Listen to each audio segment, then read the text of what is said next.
السلام عليكم. دلوقتي هنبدأ مع بعض الجزء الثاني من مقايسات اللحام. هناخد مقايسات اللحام بالقوس الكهربي وازاي احسب مقدار التيار الكهربي. عندنا 3 قوانين اساسية انا بشتغل بيها.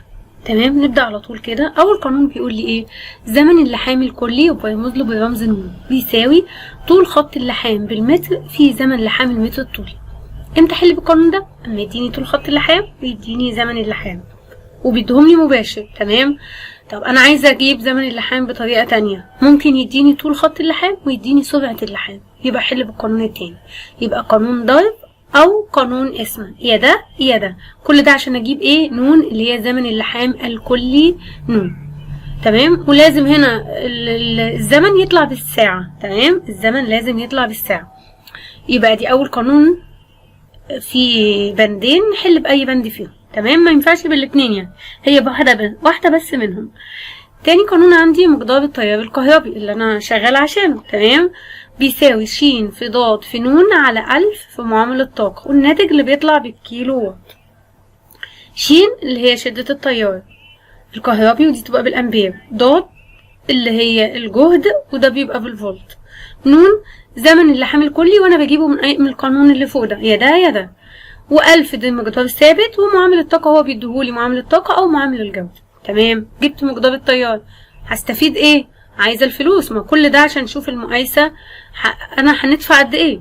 طب ما هي يعني ايه مقايسة؟ يعني حاجة بتقدر ثمن المنتج أو ثمن الشغلة بتاعتنا. تمام، يبقى ثمن التيار الكهربي بيساوي ايه؟ عدد الكيلو وات اللي أنا استهلكتها في لحام البوابة أو في لحام الشغلة بتاعتي في ثمن الكيلو وات اللي هو بيديهولي في المسألة.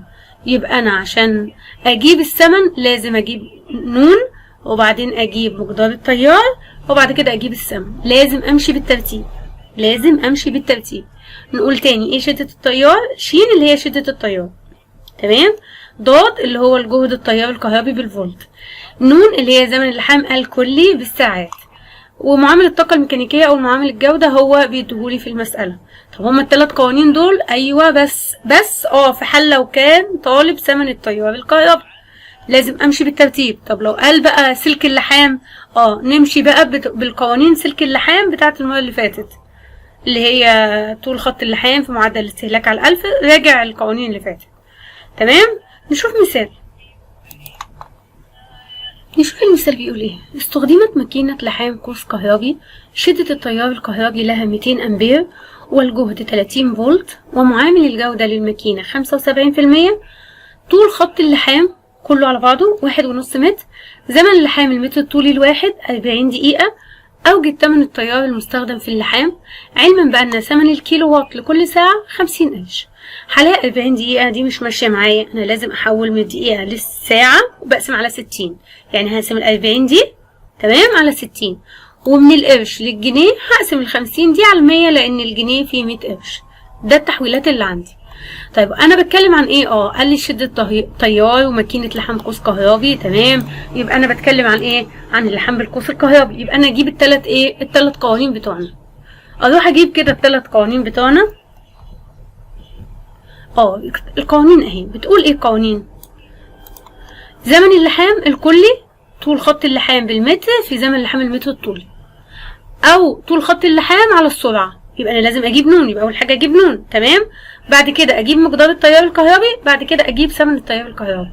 طب تعالى نبدا واحده واحده. ازاي اجيب نون؟ اجيب بالضرب ولا اجيب بالقسمه؟ لو عطاني طول وزمن يبقى بالضرب، طول وسرعه يبقى بالقسمه. تعالى نشوف كده. عاطيني طول خط اللحام وعاطيني زمن اللحام المتر الواحد 40 دقيقه، يبقى هنا هنبقى بالايه؟ بالضرب. هضرب ده في ده يديني نون. حلو كده، يبقى انا عرفت اما نيجي لازم هنجيب كده في القوانين. طب تعالى نكتب بقى ايه المعطيات بتاعتنا. اهي المعطيات بتاعتنا بتقول ايه. نجيبها هنا كده وبعدين نركنها على جنب. بتقول لي ان الشين اللي هو شدة التيار بتساوي 200 امبير. حلو خالص. وبتقول ان الجهد اللي هو ضغط 30 فولت اهو. تمام، ومعامل الجودة 75%. حولناها لعلامة بعد رقمين 75 من 100 هي. تمام، طول خط اللحام ده هيبقى 1.5 متر. زمن اللحام 40 دقيقة، ما ينفعش، احنا مش بنتعامل بالدقايق، هنحوله نقسمه على 60 عشان يبقى ساعة، يبقى 40 على ايه؟ على 60. 40 على 60. خلاص. ثمن الكيلو 50 قرش، هنقسمه على 100 عشان يديني 50 من 100، او اكتبها كده 50 وانا بحل، اكتبها كده 50 على 100. تمام. او اعملها 50 من 100، نص جنيه. نص جنيه. تمام. طيب تعالى هنروح اول حاجة هنجيب ايه؟ هنكتب القانون الاولاني اللي هو ايه؟ القانون الاولاني اللي هو بيقول لي ايه؟ القانون الاولاني اللي هو بيقول لي زمن اللحام ن بيساوي طول خط اللحام في زمن لحام المتر الطول. تمام. القانون اهو، زمن اللحام ن يساوي طول خط اللحام بالمتر في زمن لحام المتر الطولي. حلو قوي. طول خط اللحام قلنا كام؟ 1.5، وزمن اللحام 40 على ايه؟ على 60. احنا نكتبهم. ايوه، يبقى دي 1.5، ده طول خط اللحام، و40 على 60 عشان احول من الدقيقة للساعة يديني 1 ساعة. يبقى 1.5 في 40 على 60، يبقى زمن اللحام الكلي كام؟ ب1 ساعة. يبقى انا حليت برقم 1. نيجي رقم 2. رقم 2 بيقول ايه؟ مقدار التيار الكهربي شضن على 1000 في معامل الطاقة. نروح نجيب القانون التاني. يبقى القانون اهو، مقدار التيار الكهربي كيلو وات لكل ساعة يساوي، مقدار التيار الكهربي كيلو وات لكل ساعة هيساوي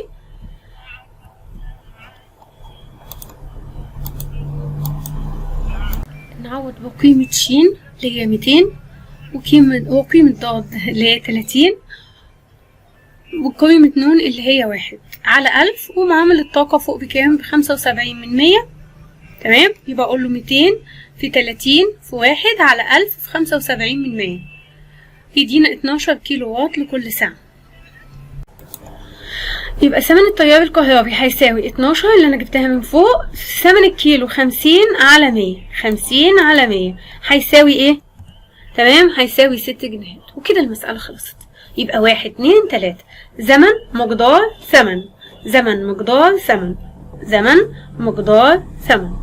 حلو كده. شوف مسألة تانية بسرعة. شوف المسألة التانية بتقول ايه. مثال 2.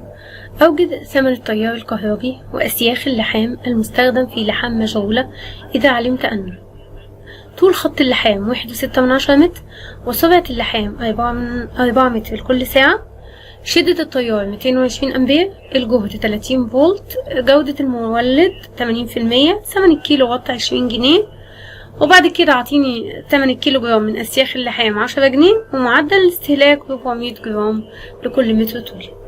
تمام. نحل واحد واحد. أول حاجة هناخد ثمن التيار الكهربي. احنا قلنا ايه؟ قلنا احنا عندنا 3 خطوات، 1 2 3 1 2 3 3 قوانين. زمن اللحام، مقدار التيار، ثمن التيار. زمن اللحام قلنا بنجيبه بطريقتين، يا اما ضرب يا اما اسمه. طب تعالى نشوف هنا عاطيني ايه؟ طول الخط والسرعة. طول وسرعة يبقى اسمه، طول وسرعة يبقى اسمه. يبقى هروح اقول له نون اللي هي اللي تحت طول خط اللحام على سرعة اللحام، ونتأكد ان هما بالساعة وبالمتر وبالساعة. تمام. يبقى نجيب اول واحدة. يلا نجيب اول واحدة. اول حاجة هجيبها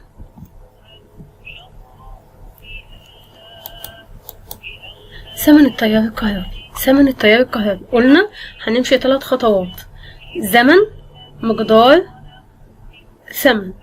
يبقى انا ممكن اقول له زمن مقدار ثمن. نشوف الزمن. زمن اللحام الكلي بالساعات هيساوي ايه على ايه؟ زمن اللحام الكلي بالساعات احنا قلنا اسمه، قلنا طول خط اللحام على سرعة اللحام. يبقى كده هنكتب له طول خط اللحام بالمتر الطولي على سرعة اللحام بالمتر الطولي. تمام. طول خط اللحام كام؟ 1.6، وسرعة اللحام كام؟ 4 متر. يبقى راح اقول له زمن اللحام نون بيساوي 1.6 على 4، تديني 4 ساعة، لان الزمن بالساعة. تمام كده. نكمل.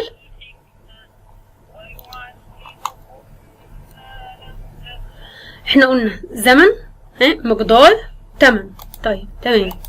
نعمل خط كده وننضف خطوطنا. يبقى مقدار التيار الكهربي كان بيساوي ايه؟ فاكرين؟ شضن في 1000، شضن على 1000 في معامل الطاقة، ودي دايما بتيجي أكمل. يبقى احنا كاتبة كده مقدار التيار الكهربي. تمام. نكتبها كده شضن اهي ارجع تاني كده ثواني. شدن على 1000 ومعامل الطاقة، والناتج اللي بيطلع بالكيلو وات. تمام. الشين بكام؟ الشين فوق هنا ب220، يبقى اشيلها واحط 220. تمام. الضاد ب30، يبقى اشيل الضاد واحط 30. نون انا جايبها فوق اهي، نون انا جايباها من فوق، نون ب4/10 على 1000 ده ثابت. معامل الجودة او معامل الطاقة فوق اهو، مع جودة المولد 80%، يبقى اعملها هنا 80/100. اضرب دول بعدين على افتح قوس او اعمل بسط ومقام بالاله الحاسبه الجديده، يطلع لي مقدار التيار الكهربي. معلش انا كده غلطنا هنا، هنعملها بالكيلو وات لكل ايه؟ بالكيلو وات لكل ساعه. تمام. هصلحها في الاخر. يبقى دي زمن مقدار تمن، زمن مقدار تمن. يبقى ناقص لي تالت حاجه ايه؟ هعمل خط كده عشان نضفت الخطوط. تمام. هقول له تمن التيار الكهربي. تمن التيار الكهربي. تمن التيار الكهربي هيساوي ايه؟ عدد الكيلو وات المستهلكة. تمام. اللي هي 3.3 اهي 3.3. تمام. في ثمن الكيلو وات، يبقى نقول له 3.3. ثمن الكيلو وات فوق كان عطولي بكام؟ ب20 جنيه، يديني 66 جنيه. يبقى كده الثلاث خطوات بتوعي. ثمن، عشان اجيب الثمن اقول له زمن مقدار ثمن، زمن مقدار ثمن. يبقى عشان اجيب الثمن لازم اعدي بالزمن والمقدار، هما 3 خطوات امشي بيهم. زمن مقدار ثمن. تمام. شوف اللي عايز تاني ايه فوق. هو عايز بقى اسياخ اللحام. ثمن الكيلو جرام من اسياخ اللحام 10 جنيه، ومعدل استهلاكه 400. هجيبها بقى بالقانون بتاعت الفيديو اللي فات. تمام. اللي هي طول خط اللحام في معدل الاستهلاك على 1000. ده يديني ايه؟ يديني كام كيلو من الاسياخ اللحام انا استهلكتها. يبقى انزل كده اكتب له ايه؟ اسياخ اللحام. ماشي. وزن اسياخ اللحام بيساوي طول خط اللحام في ايه؟ طول خط اللحام في معدل الاستهلاك بالمتر الطولي، المتر الطولي بالجرام، معدل الاستهلاك بالجرام على 1000. خلاص. نيجي قايله له كده طول خط اللحام 1.6 ومعدل الاستهلاك 400 على 1000، يديني 64 كيلو جرام. تمام. هو الكيلو بيوزن كام؟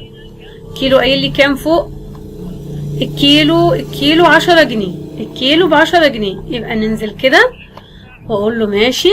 يبقى ثمن اسياخ اللحام يساوي وزن اسياخ اللحام اللي هو 64 في ثمن الكيلو اللي هو 10. هنكتبها 64 في 10 تديني 6 جنيه و40 قرش. حلو خالص. يبقى انا كده جبت تمن التيار الكهربي وجبت كده تمن اسياخ اللحام. ناقص اهم حاجه، هو عايز تجمعهم لان هو عايز ثمن الخامات، يبقى لازم اجمع الاتنين دول. يبقى بقى هقول له كده اجمع له 66 دي على 6.4 كده. يبقى اروح اقول له ايه؟ نعمل خط كده عشان نضافه خطوطنا. ثمن الخامات، ثمن الخامات اللي هي عباره عن ثمن التيار الكهربي زائد ثمن سلك اللحام، هتساوي 66 زائد 6.4 تدينا 74 جنيه و40 قرش او 4. تمام. وكده تمام. وكل المقايسات بتيجي بنفس الاسلوب بنفس النمط، 3 خطوات بتحل بيهم. السلام عليكم.